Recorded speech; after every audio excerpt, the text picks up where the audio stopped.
열이 많이 나고 머리도 아프고 코로나인 것 같다고 해서 지난주 목요일날 연락이 왔더라고요. 그래서 그러면 검사를 하고 주일날 나오지 말라고 이렇게 얘기를 했습니다. 정말 지금 굉장히 심각한 것 같아요. 이 코로나가 전파율이 엄청나고 지금 뭐 이렇게 투표하는 그 과정 속에 있지만 정말 하루에 뭐 25만 거기까지 올라갔다고 그래요. 정말 조심해야 됩니다. 우리가 좀 절제 좀 하고 좀 될 수 있으면 좀 적게 움직였으면 좋겠어요. 집에서 운동하고 일상적인 생활은 하되 사람들이 많이 모인 곳에 그런 데는 좀 될 수 있으면 적게 가고 가더라도 아주 적은 수 어떤 모임 단체가 모이더라도 공간적으로 사람이 없는 곳에서 이렇게 모이고 그런 곳에는 이렇게 가서 이렇게 하면서 지금은 스스로 지켜야 됩니다. 누가 내 건강을 지켜주는 것도 아니고 코로나를 나라가 지켜주는 것도 아닙니다. 우리 스스로 조심해서 다 같이 건강한 몸으로 정말로 마음의 기쁨이 넘치는 가운데 주님을 섬기는 저와 여러분들 되시길 주의 이름으로 축원합니다. 오늘 말씀의 주제는 고난받는 성도의 영적인 재충전과 재무장 그리고 충성입니다. 고난받는 성도의 영적으로 재충전받고 재무장해서 또한 충성하는 삶, 이게 오늘의 말씀의 주제입니다. 자, 오늘 본문에 보면 바울은 2차 전도여행 때 데살로니가 지역, 이 빌립보 밑에 데살로니가 있죠. 데살로니가 지역에서 복음을 전했는데 유대인들의 핍박이 너무 심했기 때문에 다시 그곳을 떠나서 이 베레아의 지역에 내려왔어요. 그 밑에 베레아의 지역에 내려왔는데 거기서도 이제 복음을 전할 때 여기서는 놀라운 일들이 일어납니다. 데살로니가 있는 사람들보다도 이 베레아 사람들은 무엇보다도 하나님의 말씀을 간절히 사모하고 그것을 깊이 상고함으로 말미암아 거기에 믿는 자의 수가 많아진데 헬라의 누구예요? 기부인들하고 남자가 적지 않았습니다. 그들의 사람들은 이 마음 영적인 상태가 개역 한글에서는 심사적인 신앙생활이다 이렇게 표현했는데 여기서는 그들은 너그러운 마음이 너그럽다는 얘기는 크다 덕이 있다 이런 얘기죠. 그런 기본적인 마음밭이었기 때문에 이 말씀을 간절히 사모하고 바울 입에서 선포되는 말씀을 또 깊이 상고함으로 이제 거기에서 헬라의 귀부인들하고 여자들이 많이 믿는데 여기는 남자들도 많이 믿게 된 거예요. 그런데 이 데살로니가에서 이 바울을 핍박했던 그들이 또 내려와서 그 소문을 듣고 많은 귀인들에게 소동을 일으켜서 또 이렇게 무리를 움직여서 소동하는 바람에 형제들이 이 바울을 피신시킨 내용이 오늘 본문의 내용입니다. 그런데 쉽게 이해가 안 되는 그런 부분이 있는데 그것은 사도행전 17장 오늘 본문을 비롯해서 그 이전에서부터 계속 이후부터는 여러 지역에서 이 바울이 복음을 전할 때마다 당했던 이 핍박과 비례해서 또 성경을 강론했다는 말이 더욱 강조되고 있다는 사실이에요. 그렇다면 왜 무엇 때문에 그는 핍박을 받으면서도 유대인들이 회당에 들어가서 반복적으로 성경을 강론했는지 과연 그 이유가 무엇인지를 살펴보면서 오늘은 은혜를 나누기를 원합니다. 첫째로 고난 중에 포기하지 아니하고 하나님이 일하시는 방법을 성경을 통해서 정확하게 깨닫고 신뢰함으로 말미암아 영적인 재충전을 받으라는 거예요. 우리가 고난 당할 때 다른 것보다도 성경을 통해서 우리가 하나님이 일하시는 방법을 깨닫고 그것을 신뢰함으로 영적인 재충전을 받는 신앙생활을 하라는 것입니다.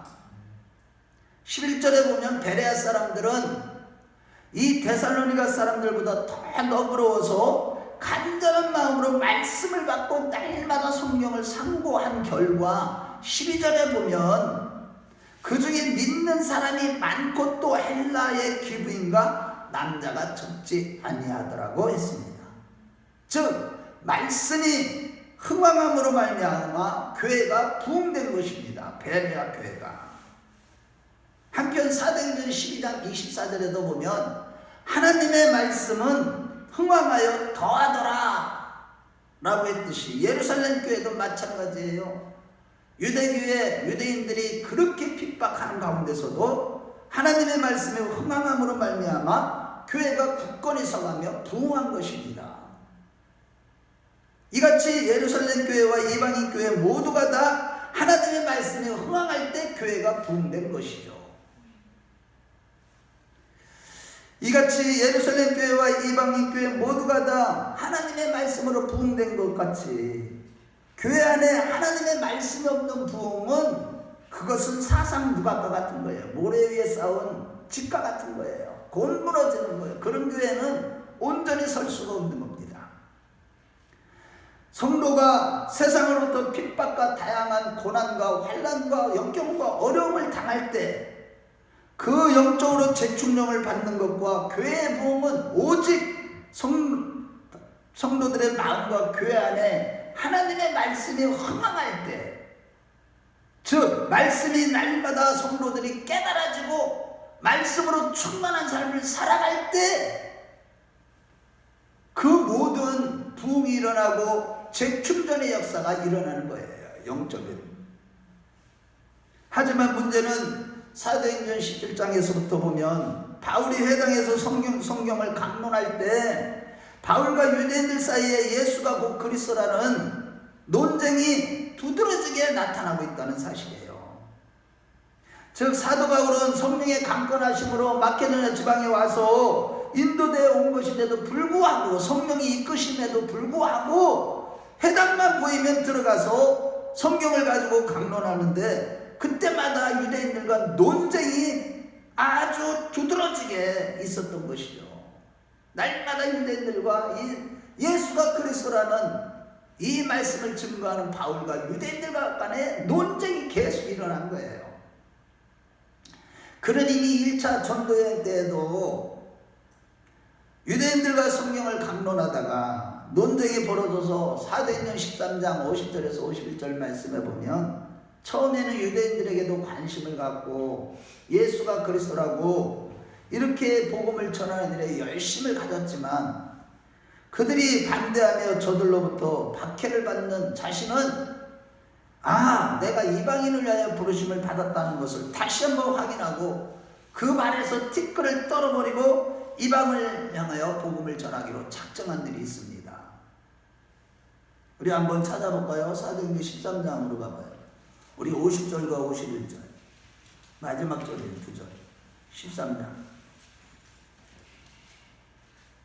자, 우리 50절에서 51절 한번 봐봐요. 거기 1차 전도여행 때도 소아시아에서 복음을 전하되죠. 자, 시작. 이에 유대인들이 경건한 기부인들과 그 신의 유력한 자들을 선동하여 바울과 바나바를 박해하게 하여 그 지역에서 쫓아내니 두 사람이 그들을 향하여 발에 티끌을 떨어버리고 이고니온으로 가거늘. 이렇게 이제는 내가 이방인의 산으로 부르심을 받으니까 다시 이제 이방인에게만 복음을 전하겠다.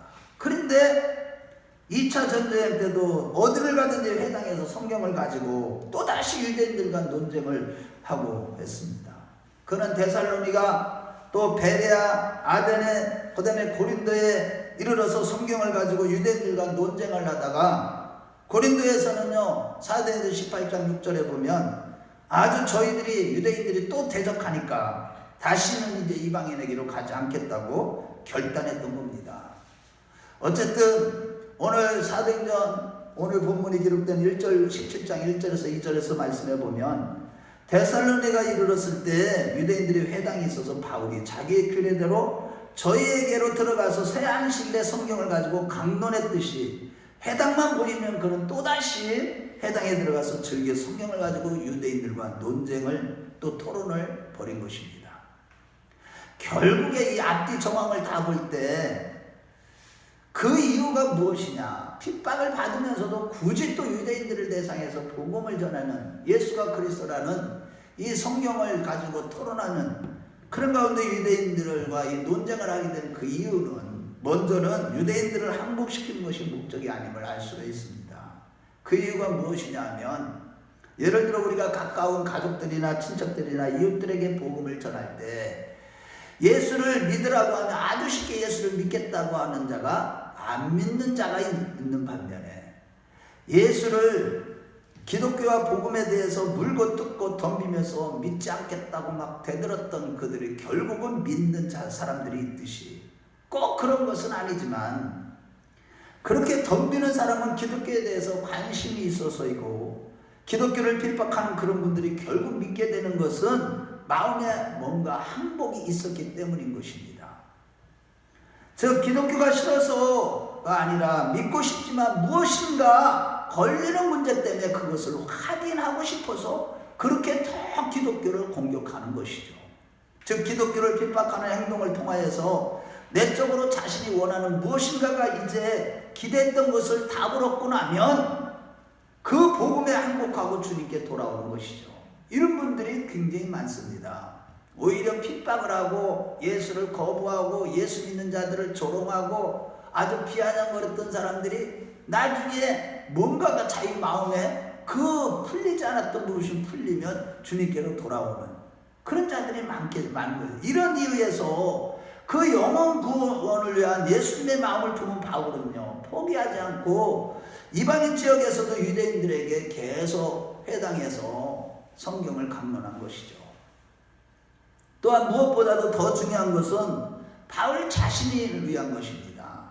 즉 그는 복음을 전하다가 핍박과 고난을 받을수록 영적 에너지를 더 충전받아야만 했는데, 그 방법으로서 회당만 보이면 들어가서 성경을 강론하면서 자신의 내면에 그리스도에 대한 확신을 더욱 강하게 그 강하게 채워나가는 거예요. 예수 그리스도의 확신. 즉 그도 우리처럼 날마다 말씀을 통하여서 날마다 영적으로 재충전을 받아야만 하는 연약한 피조물 인간이었던 것이죠. 바울이라고 뭐 대단한 게 아닙니다. 하지만 우리는 대부분 사람들이 바울은 처음부터 탈났다고 쉽게 오해를 하는 거예요. 이게 문제예요. 그러다 보니까 성경을 곡해하는 경우들이 많아요. 이러한 오해는 대표적으로 우리가 잘 알듯이 믿음의 조상 아브라함이 자기 아들 이삭을 바칠 정도의 신앙이 되었다는 것, 그 한 가지 사실 때문에 태어날 때부터 그는 하나님이 시키는 기만 하면 무슨 일이든지 척척 잘했을 것이라고 쉽게 생각해버리고 맙니다만, 그러나 그는 자기 믿음으로 그도 역시 허물과 투성이었어요. 우리와 같이 똑같이 육신을 가진 자였어요. 그 하나님의 말씀이 이루어지지 않으니까 기다리지 못하고 자기 믿음으로 낳은 자식이 이스마엘 육신의 자녀를 낳아버리고, 그런 실수와 더불어서 자기 목숨을 부지하기 위해서 자기 아내인 사라를 갖다가 누이라고 함으로 말미암아 정말로 사라가 위기에 처하는 그런 실수와 실패의 경험과 연단 과정을 거쳐서 드디어 창세기 22장에 아들 이삭을 바치는 그런 신앙의 그 믿음에 되었음을 간구하기 때문에 처음부터 믿음이 좋았을 것이라고 쉽게 오해를 하는 것이죠. 마찬가지로 바울도 수많은 시험과 연단 과정을 거쳐서 하나님을 대적하고 예수 그리스도를 부인하고 받아들이지 않은 이 전 세계를 향하여서, 또한 하나님의 증인으로서 예수 그리스도를 이 땅에 보내신 아버지의 긍휼과 자비하심을 모든 세계 앞에서 전하는 사신으로서 기꺼이 하나님의 군사의 증인으로서 위대한 모습을 갖춘 것임을 믿으시기 바랍니다. 하루아침에 사도 바울이 그렇게 된 게 아니에요.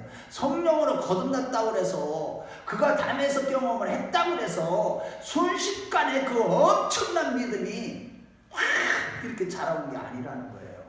그는요, 그 위대한 사도가 되기까지 그때부터 완전히 성령으로 거듭난 이후부터 강한 믿음의 연단 과정이 있었다는 사실입니다.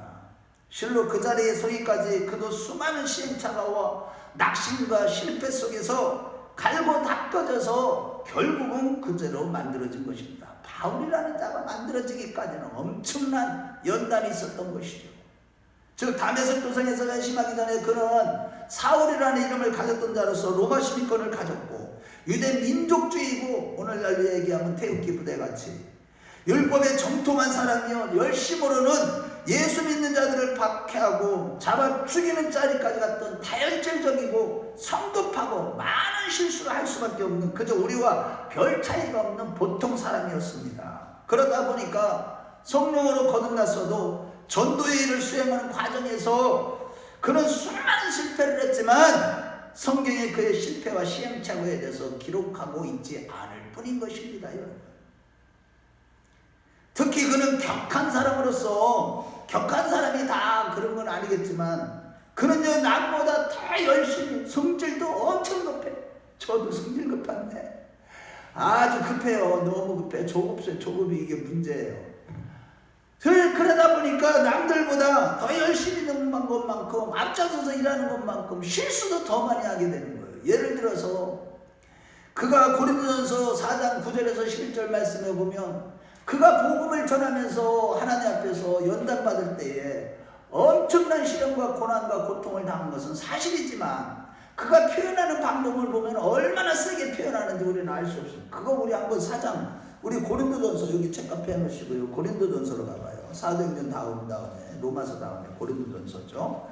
4장 우리 한번 9절부터 11절 그가 당했던 고난을 자기가 어떻게 표현하고 있는가를 우리 한번 같이 읽어보겠어요. 9절부터 11절 시작. 내가 생각하건대 하나님이 사도인 우리를 죽이기로 작정된 자같이 끄트머리에 두셨으며 우리는 세계 곧 천자와 사람에게 구경거리가 되었노라. 우리는 그리스도 때문에 어리석으나 너희는 그리스도 안에서 지혜롭고 우리는 약하나 너희는 강하고 너희는 존귀하나 우리는 비천하여 바로 이 시각까지 우리가 줄이고 목마르고 헐벗고 매맞으며 정처하고. 이 표현들 보세요. 아니 하나님이 그렇게 죽이기로 아주 작정하셨나요? 정말로 엄청나게 강해요. 그게 왜 그래요? 이분의 이 격한 성격 그것 때문에, 물론 이것 때문에 있잖아요. 그런 감성이 풍성하다 보니까 이 진짜 단어 놀이에 단어를 아주 그냥 지식도 많다 보니까요. 이 사울이요 바울이 되기까지 그 과정 속에서 정말로요. 야, 이런 지식이 많다 보니까 로마서나 또 뭐 에베소서나 이런 데 보면은 그 하나님에 대해서 이렇게 풀어나가고 예수 그리스도 풀어나가는 거 보면 얼마나 풍성하고 아름답게 표현하는지 몰라. 아니 어쨌든 남보다도 더 깊이 수도 없이 많은 고난과 시련을 경험했던 그가 오늘 17장 1절에서 보면 암비볼리와 아볼로니아는 회당이 없는 빌립보와 같은 그런 지역이었지만 거기 똑같은 조건인데 거기서는 전도할 생각도 갖지 않고 바울답지 않게 그냥 지내쳐 온 거예요. 왜 여기 암비볼리나 아볼로니아는 거기는 왜 전도 안 하고 그냥 왔느냐 이거예요. 이런 거를 놓치면 안 돼요. 우리 성경을 보다가. 그 이유는 바로 그가 몹시 좌절하고 시리에 차 있었기 때문에 그러다가 데살로니가 교회에 이 회당을 보니까 그 회당에 들어가서 곧바로 유대인들과 성경을 가지고 또 토론한 것이고 예수가 그리스도라고 이렇게 토론한 것은 유대인들을 공략하기 위해서라기보다는 지금 자기 마음에 가진 불만을 해소하기 위한 방편으로서 유대인들과 성경을 가지고 토론한 것입니다. 즉 하나님의 부르심을 받았으면서도 여전히 자기는 하는 일마다 너무 어려움이 많다 보니까 마음의 불만이 이런 토론 형태로 나타난 것이고 그러한 토론 가운데 그는 하나님의 은혜로 진리를 깨닫는 가운데 예수가 그리스도라는 깨닫는 그리스도를 더욱더 깊이 마음의 확신을 갖는 가운데 재충전하여서 힘을 얻고 재무된 상태로 다시 선교의 일에 매진할 수가 있었던 것임을 믿으시기 바랍니다. 아멘. 이와 같이 그도 늘 하나님부터 재충전을 받아야만 했고 우리처럼 핍박 중에 마음이 불만이 생기는 평범한 사람이었어요. 다 성경에 기록된 위대한 인물들 하박국이나 다윗이나 다 마찬가지고 특히 모세는 보면 출애굽기 3장 9절에 10절 말씀에 보면 모세가 호렙산 떨기나무 가운데서 하나님의 부르심을 받았을 때 이스라엘을 건져낼 지도자로 내가 너를 세우니 너는 가라고 했을 때 모세의 반응 역시 바울처럼 자신의 불만을 표현하기를 출애굽기 3장 11절 말씀에 그는요 호렙산 떨기나무 가운데서 한번 기적적인 우리 생각을 해보세요. 그가 하나님이 처음에 장신에게 나타내 볼 때 아니 호렙산 떨기나무가 불이 붙었는데 타지도 않는 이런 기적을 경험하는 동시에 눈으로 귀로다 또 하나님의 음성을 직접 듣는 가운데, 여러분 하나님의 음성을 이렇게 직접 듣는 사람은 성경이 많지 않습니다. 우리 같으면 진짜 마른 땅에 그 땅이 이제 젖은 땅이 마른 땅이 돼서 먼지가 날 정도로 그대로 순종하고 달려갈 것 같은데 바울은 그게 아니에요. 내가 누구간데 가며 하나님 왜 나를 보내요? 아니 이제 와서 왜 나를 보내냐고요? 이렇게 불만을 표현한 거예요. 무슨 얘기냐면 그가 불만했던 원인은 어디에 있어요? 출애굽기 2장에 보면 어떤 사건이 있었어요? 그가 애굽에 바로의 왕자로 있을 때 그가 이스라엘 민족을 위해서 이스라엘 민족이 이 바로의 군사들에게 핍박을 당한 걸 보고 쳐 죽여버렸어요. 그런데 그렇게 하나님이 보셨으면 하나님이 모세 편을 들어줘서 그 문제를 싹 해결해 주셔야 되는데 아니야.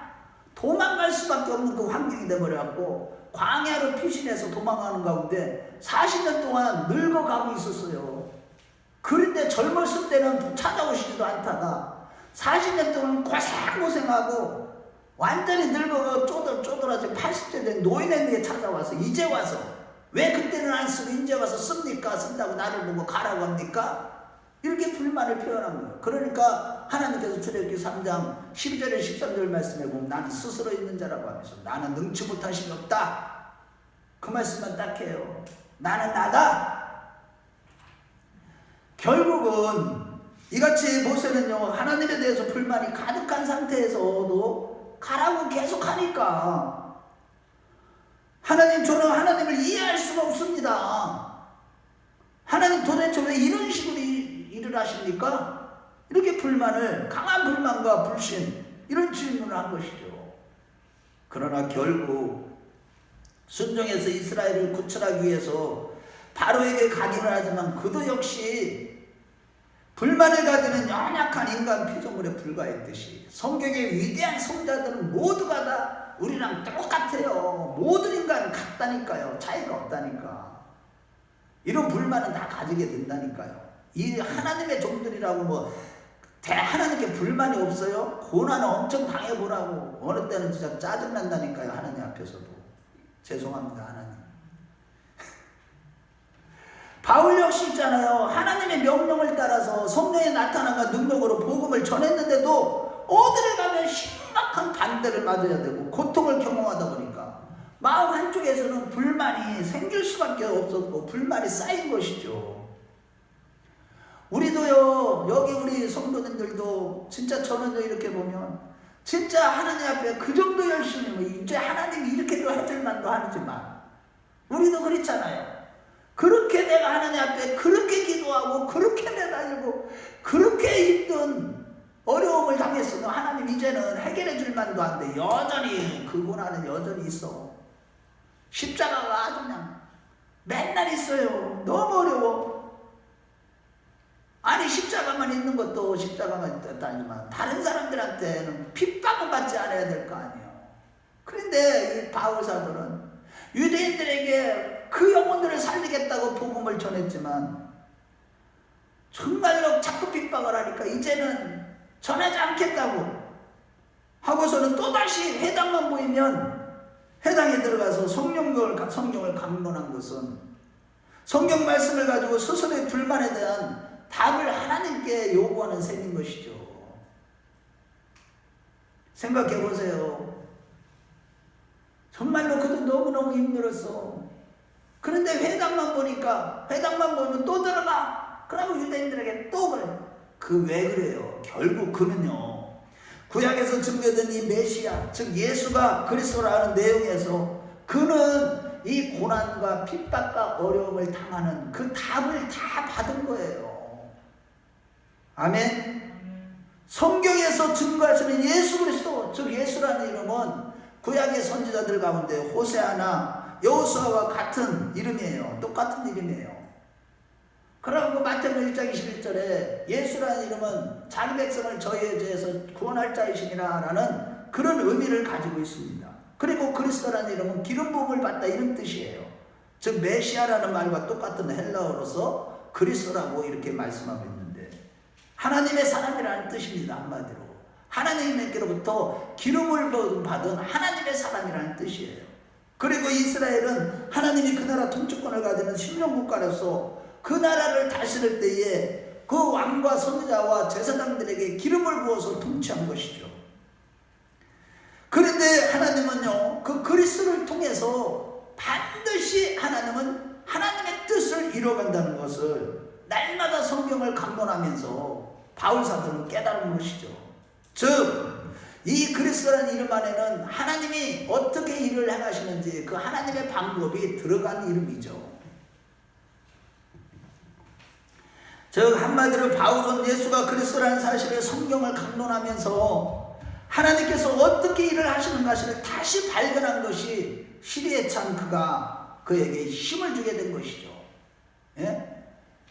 우리도요 굉장히 힘들 때 한번 성경을 보여서 예수 그리스도를 만나보세요. 예수만 그리스도고 예수만 길이고 예수만 생명이고 그분의 십자가 그분의 하나님의 이 그리스도를 통한 구원의 역사는 반드시 약속하신 대로 1점이라도 떠나지 않냐고 다 실현되는 것을 볼 때 우리는 위로를 얻게 되는 겁니다. 즉 말씀을 통해서 반드시 자기 백성을 구원하시는 하나님의 그 방법을 신뢰하는 자들이 되시기 바랍니다. 우리가요 신앙생활하면서 참 고난도 많이 당해 정말로 시리에 빠질 때도 얼마나 많아요. 낙심도 되고. 그러나 그럴 때마다 반드시 약속의 말씀을 이루시는 하나님과 하나님의 말씀을 신뢰하고 기도하는 자들이 되십시오. 아멘. 반드시 영적으로 우리는 재충전을 받게 되고 저도 이런 일을 반복적으로 하고 있어요. 그런 가운데 하나님의 일을 잘 감당하며 결국에 보면 뒤돌아보면 하나님이 그 문제를 다 해결해 놓으셨고 할렐루야. 그러고 하나님의 영광을 보게 되는 겁니다. 우리 모두 그러한 자들이 다 되시길 주의 이름으로 축원합니다. 자, 둘째로 세상에서 어떤 대접을 받든지 흔들리지 말고 믿음으로 충성을 다하는 거예요. 우리 주변의 사람들이 어떻게 나에게 반응하고 나를 어떻게 대접하고 나를 아니 세상에 자기를 무시한다고 사람들이 무시한다고 아니 이 가스 그 토치를 달아가지고 산에다 불을 하고 지금 난리가 났어요. 난리가 났어. 전 우리 종국이죠. 저기 동해안 쪽이 아주 그냥 우리가요 사람들한테 무시를 당한다고 그 사람이 지금요 그런 사람이 한두 사람이 아니에요. 그 사람은 일부분이에요. 사람들한테 무시를 당하 지금 안 참는다니까요. 어린아이들도요 무시당해보세요. 안 참는다니까. 놀라운 일들. 고등학생 잘못 건드리면 어른들 죽어요. 맞아주고. 지금요 시대가 마지막 때예요. 그런데 그런 무시를 당한다고 그래서 우리가 포기하거나 낙심하지 마시고 흔들리지 마시고 믿음으로 내가 해야 될 일을 충성을 다하는 자들이 되시기 바랍니다. 아멘. 때로는 무관심하고 오늘도 보면 세상 사람들은 언제나 하나님이 보내신 그리스도에 대해서 지난주에도 상고해 보았지만 고향 사람들조차도 예수님을 무시하고 무관심하고 반대하지만 하나님은 로마서 5장 8절 말씀에 우리가 아직 죄인 됐을 때 그리스도께서 우리를 보내시고 하나님께서 우리에게 대한 자기 사랑을 확증하셨느냐고 했듯이 즉 하나님이 그리스도를 보내실 때는 우리가 아직 죄인 되었을 때요 우리가 예수 그리스도의 필요성을 전혀 느끼지도 못하고 알지도 못하며 관심도 없고 우리 구세주에 대한 그리스도를 보내주시라고 구주를 보내시라고 요청하지도 않았을 때 하나님이 예수 그리스도를 보내신 겁니다. 여러분 이제 좀 이따 이제 들어보세요. 기가 막혀요 우리 하나님이었어요. 더군다나 아버지께서 그리스도 예수를 보냈는데 세상이 그를 거부해서 그가 태어날 때도 어디 거할 장소가 없어서 마국간에서 태어나게 되시고 그가 이 세상에 오셔서 우리를 구하시고 우리를 위하셨으나 세상은 그를 십자가에서 못 박아서 세상에서 다 쫓아내 죽여버린 겁니다. 그럼에도 이를 행하시는 여호와 이를 성취하시는 여호와 아버지 하나님께서는 그 보내신 아들을 십자가에서 죽게 하시고 대속의 죽음과 부활승천하게 하심으로 말미암아 그 구원의 일을 홀로 완벽하게 성취하신 것입니다. 하나님의 의를 다 이루고 율법의 요구를 다 이루시고 십자가에서 하나님의 공의와 사랑을 완전히 성취하신 것입니다. 이렇게 하나님이 일하시는 방법에서 바울은 자기 문제의 답을 해결받는 거예요. 맨날 저 죽어가는 자들에게 은혜와 자비와 긍휼을 베푸시는 하나님의 그 엄청난 복음을 전하는 것인데도 불구하고 고작 세상이 자기에게 핍박한다는 이유로 내가 하는 일에 있어서 너무 쉽게 좌절하고 있다는 것을 깨달은 바울은 다시 힘을 낸 겁니다. 여러분, 남편에게 핍박당하고 미움당하고 아내에게 외면당하고 이런 일들 때문에 내가 하나님의 일에 열심을 내지 않는다면 이거는 있을 수가 없는 일이에요. 하나님은 그렇게 안 하셨는데, 즉 하나님은 예수를 보내실 때 우리와 의논하지도 않으셨고 우리가 거절하는 것으로 인해서 하나님은 그가 하시는 일을 하다가 그만두시거나 포기하시거나 축소하신 예가 전혀 없다는 것을 성경을 통해서 지속적으로 확인한 것입니다. 사도 바울은 그 하나님이 일하시는 방법에 대해 대표적인 사건이 이사야서 7장에 나오고 있죠. 유다왕 아하스 왕이 악한 왕이에요. 통치할 때 이사야 선지자가 선지자로 있을 때 활동할 당시에 이스라엘은요, 지금 우리 대한민국과 같이 남과 북이스라엘과 남유다로 이렇게 갈라져 있을 때입니다. 서로 다 반복하고 있었죠. 그런데 바벨론의 전신인 아람왕 르신과 이스라엘은 베가가 서로 다 이렇게 동맹을 맺어 연합해서 유다를 치러 오는 거예요. 한마디로 얘기해서 지금 중국과 이 북한이 연합을 해서 우리 남한을 치러 오는 거예요. 그 전쟁의 위기를 만난 유다왕 아하스와의 마음은 바람에 흔들리는 산림과 같았지만 이사야 선지자가 나와서 아하스에게 저들의 계략을 두려워하지 마시고 저들의 계략은 서지 못할 것이고 저들의 도구는 무너질 것이니 걱정하지 마십시오. 하나님이 유다를 지키실 것이고 저들의 도구는 무너질 것이니 걱정하지 마시고 저들은 저 나라가 반드시 패하여서 돌아갈 것입니다. 하지만 그것을 당신이 못 믿을 것 같으니까 이제 하나님께 징조를 구하십시오. 그러면 하나님이 당신을 편들고 이 나라를 굳게 지킬 것이라는 확신을 시켜주실 것입니다. 이렇게 선지자에게 말을 들었어요. 그렇다면 그 위기 상황에서 그 말에 순종을 해야 되잖아. 그런데 아하스 왕은 이사야서 7장 12절에 뭐라고 그러는지 아세요? 나는 여호와를 시험하지 아니하겠나이다. 징조를 구하지 않겠다고 한 거예요. 이사야가 징조를 구하라고 하니까. 어떻게 보기에는요, 신앙이 좋은 것 같아요. 하나님을 시험하지 않는다는 게. 그러나 실은 그렇지 않아요.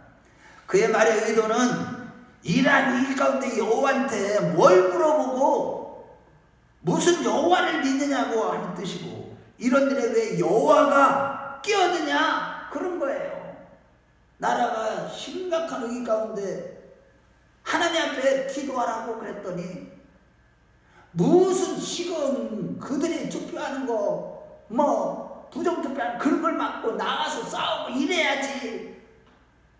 뭘 하나님이 이런 데 끼어들이고 그래요. 너무나 불신앙적인 모습을 보인 것이죠. 하나님을 기대하지도 않은 거예요. 그러자 이사야 선지자는 굉장히 화가 나서 이르기를 그렇다면 좋다라고 하면서 이사야서 7장 14절에 그러므로 주께서 친히 징조를 너희에게 주실 것이라 보라 처녀가 잉태하여 아들을 낳으리니 그 이름을 임마누엘이라 하리라 라고 한 것입니다.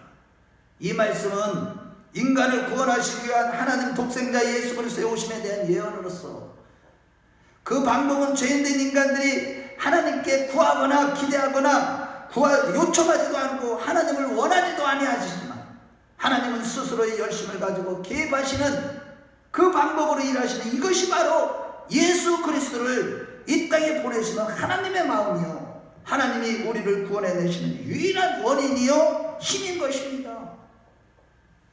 저 구원 문제는 하나님이 100%고 인간은 제로. 그런 뜻이죠.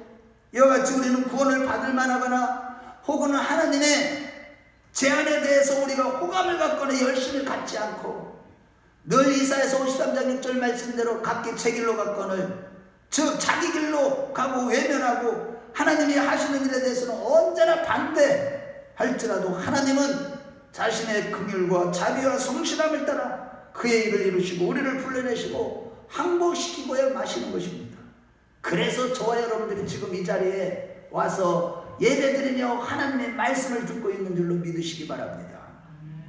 이 같은 하나님의 홀로 일하시는 방법을 성경을 통해서 깨달은 바울은 신앙이 재충전 재무장되어서 이제 세상이 내게 대하여 어떻게 대하든지 복음에 기울이지 않고 내가 하는 일을 방해할지라도 하나님의 성실하심과 은혜와 자비와 사랑에 힘입어 이제는 내가 스스로 무장하여 남이 어떻게 보답할지라도 상관없이 내 일을 완수하리라. 이 사도행전 25장 11절에는 내가 시자 앞에서도 서리라 라고 담대하게 외친 것입니다. 그래서 결국 노년에 자신의 삶을 되돌아보면서 고백한 것이 그 유명한 고린도전서 15장 10절에 그러나 내가 나의 나 된 것은 하나님의 은혜로 된 것이는 내게 주신 그의 은혜가 헛되지 아니하여 내가 모든 사도보다 더 많이 수고하였으나 내가 한 것이 아니요 오직 나와 함께 하시는 하나님의 은혜라고 한 것입니다. 할렐루야. 우리 고린도전서 15장 10절을 한번 찾아보세요. 사도 바울이 이 고백이 나오기까지요 이런 과정이 있었다니까요. 고린도전서 15장 10절. 자, 같이 읽겠습니다. 시작. 그러나 내가 나 된 것은 하나님의 은혜로 된 것이 내게 주신 그의 은혜가 헛되지 아니하며 내가 모든 사도보다 더 많이 수고했으나 내가 한 것이 아니요 오직 나와 함께 하시는 하나님의 은혜로라. 아멘. 자기가 날마다 성령의 나타남과 능력으로 진짜 담대하게 목숨도 아끼지 아니하고 그렇게 충성할 수 있었던 것은 자기가 한 것이 아니라는 거예요. 하나님의 은혜로 그렇게 살아왔다는 거예요. 우리도 이 고백이 날마다 있으시길 주의 이름으로 축원합니다. 마찬가지로 우리는요 성경 말씀이 하라고 하시는 것 중에 그런 것이 없고 다 옳다는 것과 정직하게 살라는 것, 겸손하게 살 것, 사랑하고 양보하며 살아야 한다는 것을 다 압니다만 그렇게 살지 않는 이유는 이웃을 내가 유익하게 하기 위해서 내가 양보하고 또 쾌를 내서 더 열심을 낸 것인데 그에 대한 정당한 보답을 받지 못하기 때문일 때가 있을 것입니다. 즉 복음대로 살면 금방 이 세상에서 나무되고 바보 취급을 받을 것이라는 것을 알기 때문에 해야 될 일을 안 하는 일들이 많이 있어요. 그러나 이것은요 자신이 가진 신앙과 영원하고도 위대한 약속들을 세상이 어떻게 대접하느냐에 따라서 흔들리는 것에 불과한 것입니다. 그 엄청나고도 좋게 비교가 될 수 없고 취소될 수 없는 무한한 영광을 이 세상이 내게 어떻게 대접하느냐에 따라서 포기하는 정말로 어리석은 행동인 것입니다. 사람들이 나에게 어떻게 대접하기 때문에 뭘 어떻게 하기 때문에 내가 하나님의 일들 이렇게 기도도 하지 않냐고 예배도 안 드리고 뭐 이런 것들이요 불순종하는 것들이요 정말 우리에게 나타날 영광을 보면 엄청난 영광, 이 영광을요 포기한 것과 같은 거예요. 정말 우리가요 신앙생활 잘해야 됩니다. 정말 어리석은 행동을 하는 오늘날 보세요. 대부분이 마지막 때 주님이 말씀하신 대로 또 요한계시록에 말씀하신 대로 다 음녀가 되고요 다 타락하고 다 변질되고요 믿는 자를 진짜 찾아보기 힘든 그런 시대가 되어버린다는 뜻이에요. 그리고 만일 우리가 하나님께 대한 마땅한 대접과 반응을 보이지 않는다고 해서 하나님이 그 계획을 취소하시는 분이시라면 우리는 오늘 이 자리에 있을 분이 한 분도 없을 것입니다. 아무도 이 자리에 있지 못했을 거예요. 그러므로 여러분 우리가 정말로 신앙생활하면서 날마다 가슴 아픈 내용 중에 하나가 뭐예요? 우리가 산상수훈에 살지 못하는 거잖아요. 우리는 매 순간마다 성령을 쫓아 행함으로 날마다 산상수훈의 삶을 살아야 되고 신앙의 열매가 맺어야 되잖아요. 그런데 그런 것을 살지 못하는 것 때문에 회개하고 아픈 마음으로 이제는 철저하게 성령님께 사로잡혀서, 아멘, 말씀을 듣고 말씀에 사로잡혀서 산상수훈을 삶을 지키고 십자가를 지고 경건생활에 힘쓰는 것이 세상 앞에 절대 호감을 불러내지 못하고 환대받지 못함을 우리는 알아야 됩니다. 이거 사람들이요, 뭐 칭찬하는 것 같지만 속으로요 욕하고 비아냥거리고요, 아주 손가락질 한다니까, 환대받지 못한다니까요.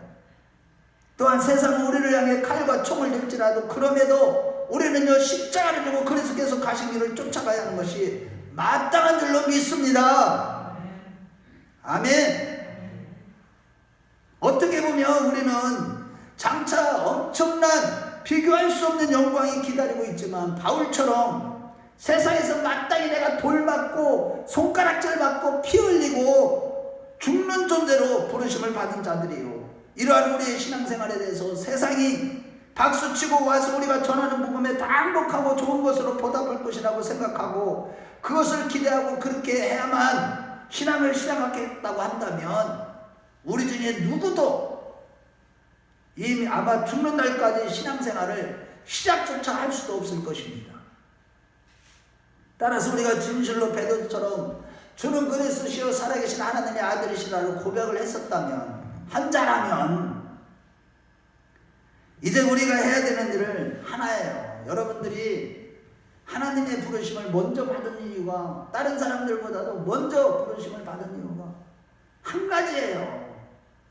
곧 우리가 풀리지 않으면 풀리지 아니하고 우리가 매지 않으면 매지 않은 일, 곧 세상이 우리에 대해 뭐라고 하든지 간에 저들에게 복음을 전하는 자는, 곧 지옥으로 향하는 저들의 길을 막을 수 있는 자는 우리밖에 없다는 사실입니다. 저와 여러분들이 아니면 저 우리에게 손가락질을 하고 우리를 미워하고 우리를 핍박하는 자들이 그 지옥불로 향하는 걸 우리가 아니면 건져낼 자가 없다니까요.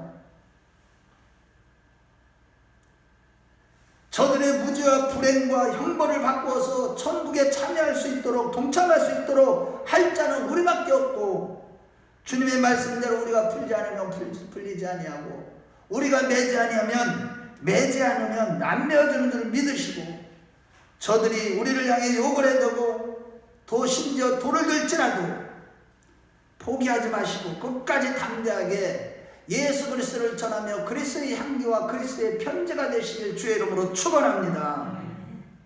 전도자 바울에게 그랬던 것처럼 세상은 언제나 우리가 하는 일에 대해서 공갈, 협박, 유혹, 시험 등 갖가지로 방해하지만, 그러나 음부의 권세가 절대로 교회를 이기지 못한다는 사실을 믿으시고 반드시 끝까지 우리가 해야 될 일을 함으로 말미암아 정말로 우리 각자와 가정과 우리 교회에 향하신 하나님의 뜻이 실현되는 역사를 눈으로 보는 자들이 되시길 바랍니다.